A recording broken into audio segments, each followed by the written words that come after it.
Hello bachcho, let's read this question. Question says N2 molecule is of spherical radius 100 picometer. What is the volume of molecules of 1 mole of gas? ठीक है.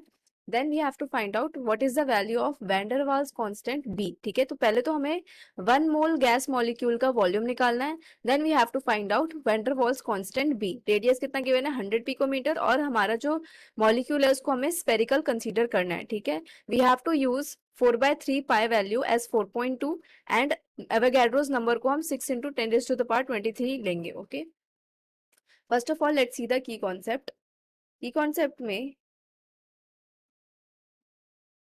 क्या use करेंगे बच्चों? देखो, जो आपका volume of sphere होता है, वॉल्यूम ऑफ अ स्फीयर, वो किसके इक्वल होता है? 4/3 पाई आर क्यूब के इक्वल होता है.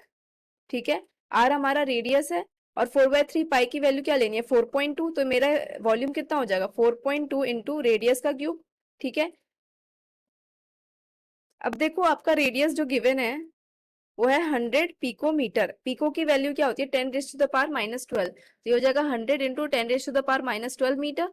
तो मेरा यहाँ से आ गया 10 raise to the power -10 metre. ठीक है, ये 10 की पावर 2 -12 कितना हो जाएगा? 10 raise to the power -10 metre.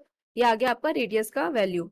ठीक है, दूसरा की कॉन्सेप्ट देखो, ये तो ए के लिए बात हो गई. बी के लिए क्या की कॉन्सेप्ट यूज करेंगे? जो आपका वैन डर वाल्स कांस्टेंट होता है ना बी, वो किसके इक्वल होता है? वो होता है 4 into Avogadro's number into volume of 1 sphere, volume of 1 atom. और एक एटम को क्या है? मेरा एक स्फीयर है, तो 4/3 पाई आर क्यूब. ये होती है आपकी बी की वैल्यू. ठीक है, तो ये हम यहाँ पे यूज करेंगे.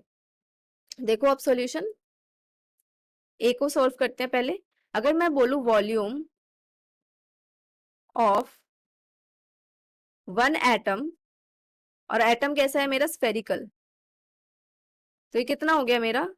4/3 पाई आर क्यूब, जिसको मैं वैल्यू पुट करूं तो कितना हो जाएगा? 4.2 इंटू आर की क्या वैल्यू है मेरी? 10 रेज़ टू द पावर -10 का होल क्यूब. ठीक है, तो ये मेरा हो जाएगा 4.2 into 10 raise to the power -19 metre cube आ गया. ठीक है, ये तो मेरा हो गया 1 एटम का. अगर मैं 1 मोल का बात करूं, now for 1 mole of gas, volume of molecule will be equals to Avogadro's number Na into 4.2 into 10 raised to the power -19, sorry -30 हो जाएगा ना. 10 raised to the power -30, यहाँ गलत लिख दिया मैंने थोड़ा.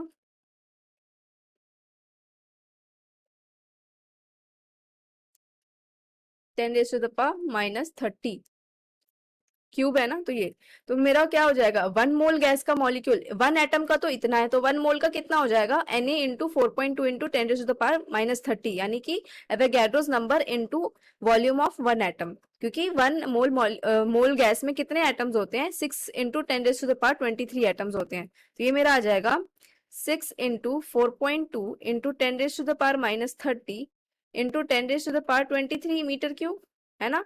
तो यहाँ से मेरा 1 मोल गैस मॉलिक्यूल का कितना आ जाएगा मेरा वॉल्यूम?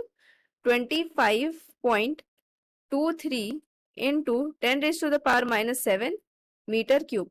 तो ये आ गया आपका ए का answer, that is the volume of 1 mole of the gas. Now let's see the question B.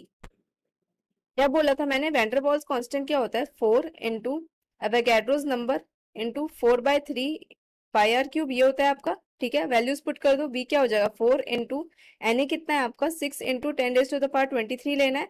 4/3 पाई की वैल्यू कितनी लेनी है? 4.2, और रेडियस है आपका 10 रेज़ टू द पावर -10, इसका होल क्यूब हो जाएगा. तो जब आप इसे सॉल्व करोगे ये आ जाएगा आपका into 25.23 into 10 raise to the power -7.